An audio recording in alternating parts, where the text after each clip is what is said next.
नन्ही चिड़ियों की पिकनिक। एक धूप भरी सुबह 5 नन्ही चिड़ियां अपने घोंसलों से बाहर निकली पिकनिक मनाने। इनमें थी पपी नीली चिड़िया, सुनी पीली कुनरी, चेरी लाल रॉबिन, लीफ सब्ज तोता और डॉट जामुनी फ्रेंच। हर एक ने कुछ न कुछ लाया। पपी ने बेरीज लाई, सुनी ने बीज, चेरी ने पानी, लीफ ने फल और डॉट ने गिरियां।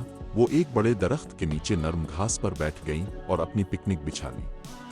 सब खुशी से चहचहाने लगे जब वो अपनी चीजें एक दूसरे से बांट रही थीं।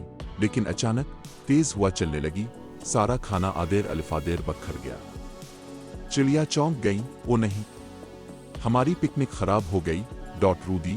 लेकिन पपी मुस्कुराई और बोली, हम हार नहीं मानते। सब चिड़िया एक साथ अलिफा और खाना दोबारा इकट्ठा करने लगे। उन्हें घास में और ज्यादा बेरीज और गिरियां भी मिल गईं। जब वो दोबारा बैठे तो उनकी पिकनिक पहले से भी बड़ी और मजेदार थी। चेरी ने चहचहा कर कहा, जब हम एक दूसरे की मदद करते हैं तो हर मसला आसान हो जाता है।